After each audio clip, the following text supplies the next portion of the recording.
மாறிச்சா? சரி, இயக்கத்தில் போகக்கூடிய இந்த பொருள் எந்த நிலைக்கு மாறிச்சு? ஓய்வு நிலைக்கு மாறிச்சு.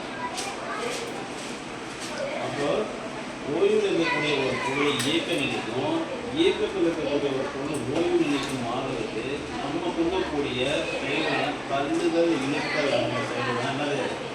சரி, அது பேர் தான் என்னது? புரியுதாப்பா? சரி, இது ஓய்வுக்கு மாறிடுச்சு. இது போய் மோதினோடனே ஓய்வில் இருக்கக்கூடிய பொருள் என்ன ஆயிடுச்சு? அது இயக்கத்துக்கு மாறிடுச்சு. சரி, இப்போ நான் சொல்ற வரி புரியுதா?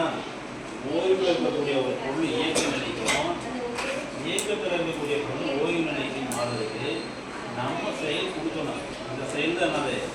இழுத்தல், கருதுதல். இப்போ நம்ம கருதுதல் அப்படின்றது கொடுத்தோம் சரியா?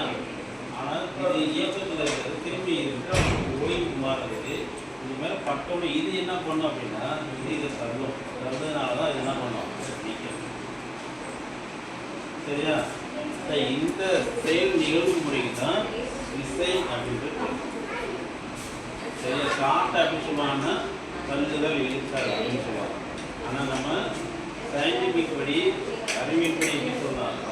ஓய்வில் இருக்கிற இயக்க நிலைக்கு மாற்றுறதுக்கும் இயக்கத்தில் இருக்கிற